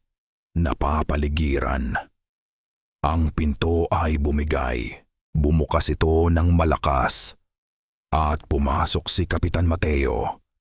Ang kanyang mukha ay isang maskara ng galit at determinasyon. Sa likod niya, ang mga lalaki ng baryo, Ang kanilang mga mata ay nagliliyab sa liwanag ng kanilang mga sulo. Tapos na ang paghihintay, sabi ng kapitan. Itinaas ang kanyang itak. Para sa kapayapaan ng Baryo Malasag, sumugod sila. Pero bago pa sila makalapit sa amin, isang malaking anino ang humarang sa kanilang daan. Si Tio Ramon, ang halimaw. Nakatayo siya sa pagitan namin at ng mga taga-baryo. Ang kanyang likod ay nakaharap sa amin na parang isang tagapagtanggol. Ikinakalat niya ang kanyang mahahabang braso, isang pader na gawa sa laman at bangungot. Humarap siya kay Kapitan Mateo. Ang kanyang bibig ay gumalaw at sa isang boses na halo ng atungal ng isang halimaw at ang pighati ng isang tao, nagsalita siya. Hindi. Ang isang salitang iyon ay nagpatigil sa lahat na "Tibada pa diahada na." Itinaas niya ang isang kamay. Na may kuko, itinuro ang kanyang sarili at pagkatapos ay sa amin. Muli. Hindi na muli. Naunawaan ko. Ito ang kanyang huling pagkakataon para sa pagtubos. Hindi na niya hahayaang may masaktan pang miyembro ng kanyang pamilya. Si Kapitan Mateo ay tumawa lang. Isang halimaw na nagpapanggap na bayani. Patayin siya. Patayin silang lahat. Sumugod ang mga taga-baryo. At si Tio Ramon ay sumalubong sa kanila. Ang sumunod na nangyari ay isang eksena mula sa impyerno. Ang sala ay naging isang larangan ng digmaan. Ang mga atungal ng halimaw ay nahaluan ng mga sigaw ng mga taong nasasaktan. Ang tunog ng laman na napupunit ng mga butong nababali. Si Tio Ramon ay hindi na lumalaban na parang isang gutom na hayop. Lumalaban siya na parang isang sundalo. Bawat galaw niya ay may layunin. Gumawa siya ng isang daan ng dugo at pagkawasak. Isang daan para sa amin. Sa gitna ng kaguluhan, lumingon siya sa amin. Isang saglit lang ang kanyang mga mata. Sa huling pagkakataon ay naging mga mata ng aming tiyuhin at tumango siya, isang senyas. Tumakbo na kayo. Hinila ko si Maya. Tara na, tumakbo kami. Dinaanan namin ang mga katawan, ang dugo, ang kaguluhan. Tumakbo kami palabas ng pinto, palabas sa gabi. Bago kami tuluyang nilamon ng kadiliman ng tubuhan, lumingon ako sa huling pagkakataon. Nakita ko si Tio Ramon, napapaligiran na. Ang kanyang katawan ay puno na ng mga sugat mula sa itak at sibat. Pero nakatayo pa rin siya, lumalaban pa rin. Ang huli kong nakita ay ang kanyang muka nakatingin sa direksyon namin bago siya tuluyang natabunan ng galit ng mga taga-baryo. Wala akong nakitang halimaw. Ang nakita ko ay ang aking tiyuhin, si Tio Ramon. Ang bayani. Ang bawat hibla ng aking kalamnan ay sumisigaw na huminto pero ang aking mga paa ay patuloy sa pagtakbo. Hila-hila ko si Maya. Ang aming mga hininga ay putol-putol na usok sa malamig na hangin ng gabi. Ang matataas na dahon ng tubo ay humahampas sa aming mga mukha. Maliliit na hiwa na hindi namin nararamdaman. Ang tanging nararamdaman ko ay ang pag-aling-aw-ngaw ng mga sigaw mula sa bahay sa aming likuran. Mga sigaw ng galit, sakit, at sa huli, isang atungal ng isang nilalang na nagbibigay ng kanyang huling hininga. At pagkatapos, katahimikan. Huminto kami sa gitna ng tubuhan, yumuko at nagtago. Ang puso ko ay dumadagundong sa aking dibdib. Pinakinggan namin ang katahimikan na mas nakakatakot pa kaysa sa ingay. Hanggang sa isang bagong tunog ang pumalit dito. Isang pagkaluskos at isang amoy. Amoy ng usok. Dahan-dahan akong tumayo at sumilip sa pagitan ng mga dahon. Ang kalangitan sa direksyon ng aming bahay ay hindi na itim. Ito ay nagniningas sa kulay kahel at pula. Isang haligi ng maitim na usok ang umaakyat sa langit na parang isang maruming daliri na itinuturo sa buwan. Sinusunog nila. Sinusunog nila ang aming bahay. Sinusunog nila ang ebidensya. Sinusunog nila ang katawan ni Lola at ni Tio Ramon. Sinusunog nila ang lahat ng alaala na minsan ay naging isang pamilya kami. Isang galit na hindi ko pa naramdaman kailanman ang nagsimulang kumulo sa loob ko. Isang galit na malamig at matalim. Hindi na ito ang takot ng isang vlogger mula sa syudad. Ito ay ang galit ng isang taong inagawan ng lahat. Hindi sila pwedeng makatakas. Bulong ko. Mas para sa sarili ko kaysa kay Maya. Kuya, anong gagawin natin? Tanong ni Maya. Ang kanyang boses ay puno ng luha. Wala na tayong babalikan. Mayroon din, sabi ko. Gagawin natin ang hindi nagawa ni Tio. Tatapusin natin to. Nagsimula kaming gumalaw. Hindi na palayo, kundi paikot.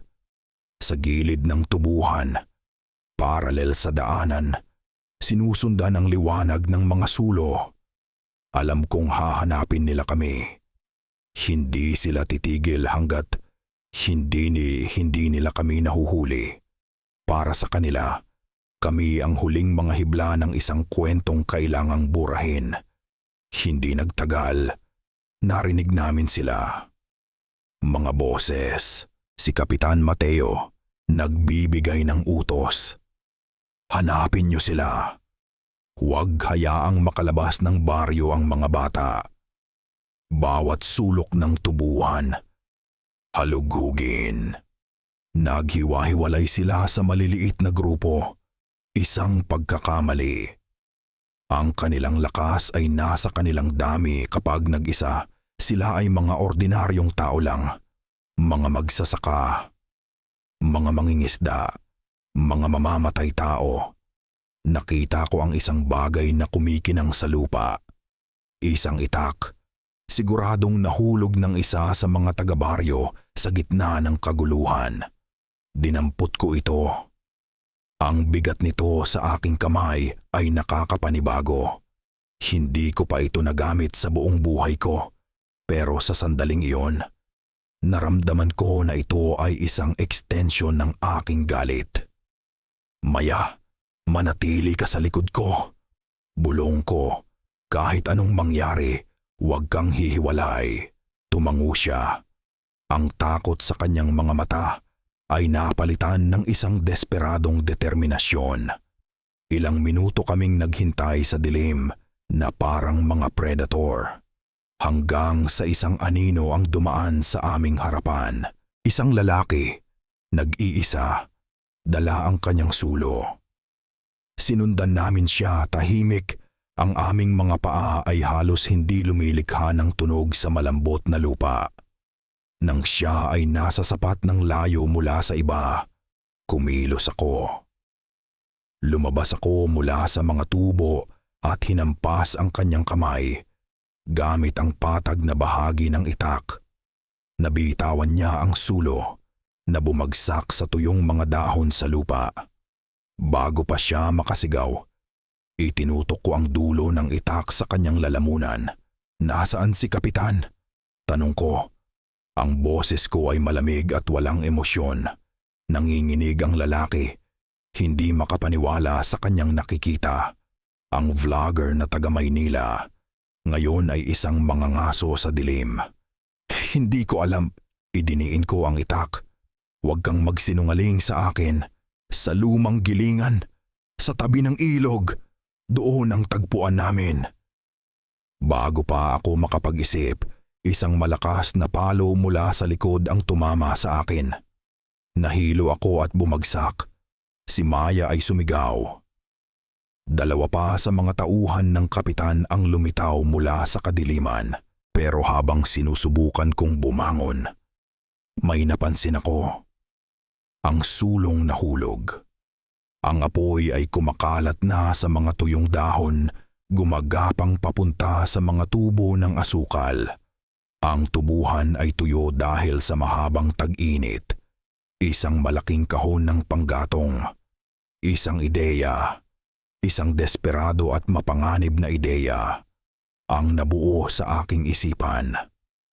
Maya, tumakbo ka! Papunta sa ilog! Sigaw ko. Tumayo ako at humarap sa tatlong lalaki. Hindi ko sila lalabanan. Aabalahin ko lang sila. Kuya, hindi! Gawin mo na! Sigaw ko at sumugod ako. Hindi sa kanila, kundi palayo. Papasok lalo sa tubuhan, palayo sa ilog. Nalito sila sandali. Ang utos ay hulihin kaming dalawa. Naghiwalay sila. Dalawa ang sumunod sa akin at isa ang humabol kay Maya. Tumakbo ako ng buong bilis sa mata. Ang apoy sa aking likuran ay lumalaki na. Ang usok ay nagsisimulang pumuno sa hangin. Hanggang sa naabot ko ang isang maliit na liwanag. Ang lumang gilingan. At doon, nakatayo si Kapitan Mateo. Nakatingin sa apoy na nagsisimula ng lumamon sa kanyang pinakamamahal na tubuhan. Tingnan mo ang ginawa mo, bata, sabi niya. Lumingon sa akin, ang kanyang mukha ay puno ng pagkamuhi. Sinira mo ang lahat. Kayo ang nagsimula nito. Sagot ko, humihingal. Kayo ang sumira sa pamilya ko. Sa likod niya, nakita ko ang lalaking humabol kay Maya, pero mag-isa lang siya. Nasaan ang kapatid ko? Ngumisi si Kapitan Mateo. Huwag kang mag-alala. Magkikita rin kayo. Sa impyerno. Itinaas niya ang kanyang itak. Ang dalawang lalaki na sumunod sa akin ay lumitaw sa aking likuran. Napapaligiran na naman ako. Pero sa pagkakataong ito, may ngiti sa aking labi. Sa tingin niyo, sabi ko, tumingin sa likod ni Kapitan Mateo. Lumingon siya. Mula sa kadiliman ng kabilang bahagi ng tubuhan, lumabas si Maya. Ngunit hindi siya nag-iisa. Hawak niya ang kamay ng lalaking humabol sa kanya. At sa kabilang kamay ng lalaki, may isang itak na nakatutok sa sarili niyang tagiliran. Bitawan niyo ang kuya ko, sabi ni Maya. Ang kanyang boses ay hindi na nanginginig. Ito ay malamig at matigas na parang bakal. Kung hindi, mamamatay siya. Natawa si Kapitan Mateo. Isang buhay lang? Para sa kapayapaan ng buong baryo? Maliit na halaga. Hindi lang siya, sabi ko. Sa likuran namin, ang apoy ay hindi na isang maliit na sunog. Ito ay isang pader ng nagngangalit na apoy. Kumakalat ng mas mabilis kaysa sa kayang takbuhin ng isang tao. Ang usok ay makapal na at nakakasulasok. Ang init ay nagsisimula ng dumampi sa aming mga balat. Ang ngiti ay nawala sa mukha ni Kapitan Mateo. Naunawaan niya. Ang tubuhan, ang simbolo ng kanilang kasaganaan, ang dahilan ng kanilang kasunduan sa demonyo, ay nagiging abo. Ano sa tingin mo ang mangyayari kapag nalaman ng Bakunawa na sinira mo ang alay sa kanya? Tanong ko. Walang ani, walang proteksyon. Ang kasunduan ay wala ng bisa. Ang utang ay babalik sa inyo. Ang takot sa unang pagkakataon ay gumuhit sa mukha ng kapitan. Tumingin siya sa kanyang mga tauhan na ngayon ay mas nag-aalala na sa apoy kaysa sa amin. Para sa baryo? Tanong ko. Inuulit ang mga salita niya sa akin kanina. Bawat salita ay isang patak ng lason. O para sa sarili ninyo? Sa sandaling iyon, ang galit niya ay bumalik, mas matindi pa kaysa dati. Dahil alam niyang tama ako. Mamatay ka! Sigaw niya at sumugod sa akin. Itinaas ko ang aking itak. Ang apoy ay nasa aming likuran, ang ilog ay nasa aming harapan. Ito na ang katapusan. Dito na ito magtatapos. Nagsalpukan ang aming mga itak sa gitna ng nagliliyab na tubuhan. Ang laban namin ay hindi matagal. Hindi ito maganda. Ito ay marumi, desperado, at brutal. Si Kapitan Mateo ay mas malakas at mas sanay sa itak. Ngunit ako, dala ko ang isang bagay na mas mabigat pa kaysa sa anumang sandata. Ang galit ng isang taong wala nang maaaring mawala. Umiilag ako sa kanyang mga hampas.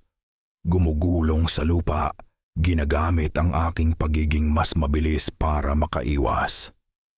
Ang init mula sa apoy sa aking likuran ay nakakapaso na at ang usok ay humahapdi sa aking mga mata.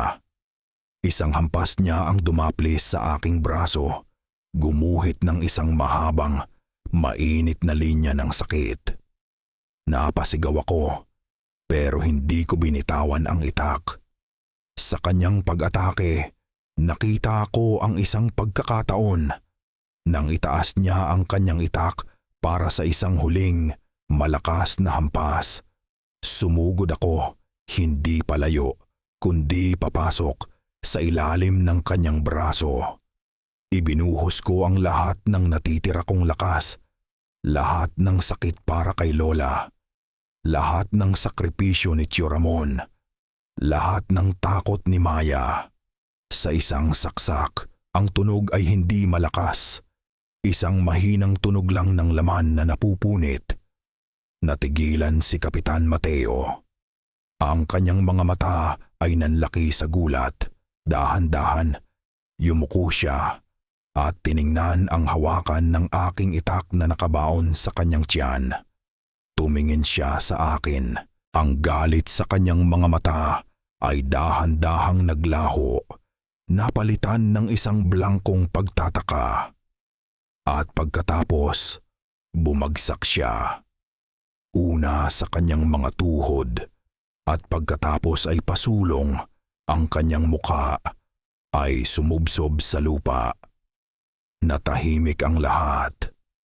Ang dalawang tauhan niya na kanina'y handang pumatay para sa kanya ay tumingin sa kanyang walang buhay na katawan. Pagkatapos ay sa apoy na halos nasa kanila na. At pagkatapos ay sa akin. Wala na ang kanilang tapang. Ang kanilang leader ay patay na. Ang kanilang baryo ay nasusunog. Ang sumpa ay nasira. Binitawan nila ang kanilang mga sandata at bolas sa babasad ditdasta at tumakbo. Hindi papunta sa akin, kundi papunta sa ilog para iligtas ang kanilang mga sarili. Ang lalaking hawak ni Maya, nang makita ang pagkakataon, ay itinulak siya at tumakbo rin kasama nila. Naiwan kami ni Maya, nakatayo sa gitna ng apoy, dugo at kamatayan. Hinila ko ang itak mula sa katawan ni Kapitan Mateo. Hindi ko na ito tiningnan. Lumapit ako kay Maya at niyakap siya. Niyakap niya ako pabalik. Ang kanyang katawan ay nanginginig sa pag-iyak. Tapos na, bulong ko. Tapos na. Dahan-dahan, iniwan namin ang lahat. Naglakad kami palayo sa nagliliyab na tubuhan, palayo sa lumang gilingan, palayo sa baryo Malasag. Sa bawat hakbang, ang tunog ng apoy ay humihina, napapalitan ng mahinang agos ng ilog. Nang marating namin ang kabilang pampang, lumingon kami. Ang buong baryo ay isang malaking siga sa ilalim ng nag-uumagang kalangitan. Ang apoy ay nililinis ang lahat. Kang kasamaan, ang mga kasinungalingan, ang aming nakaraan. Tumalikod kami at hindi na lumingon pang muli. Makalipas ang ilang buwan, ang aking apartment sa Maynila ay maliit at simple. Walang mga kamera, walang mga ilaw para sa vlogging.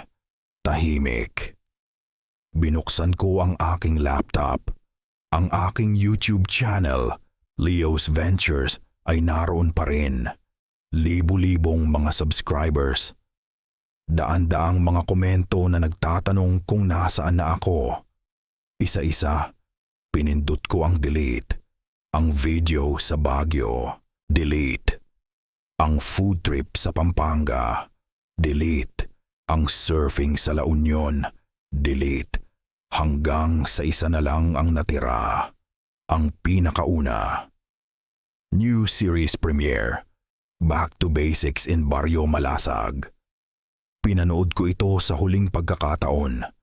Nakita ko ang sarili ko, mas bata, mas walang muwang, nakangiti sa kamera. Nakita ko si Maya. Kumakaway sa likod ko. Ang aming mga tawa ay umalingaw-ngaw sa maliit na apartment. Mga multo mula sa isang buhay na hindi na kailanman magiging amin muli.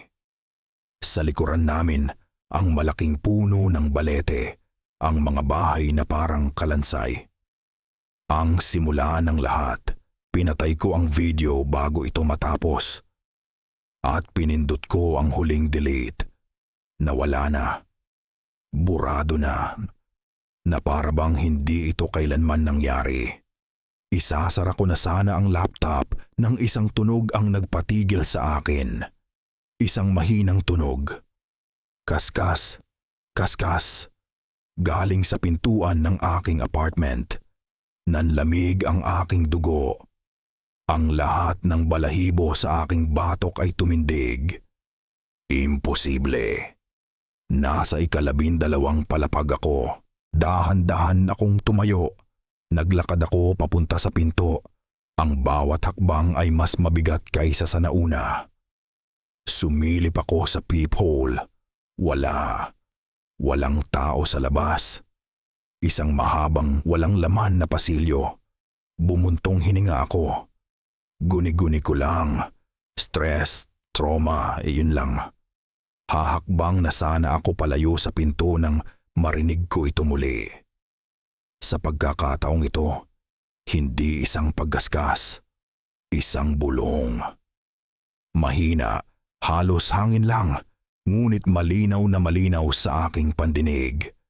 Galing mismo sa kabilang panig ng pinto. Isang boses na hinding-hindi ko malilimutan. Isang boses na dapat ay matagal nang naging abo.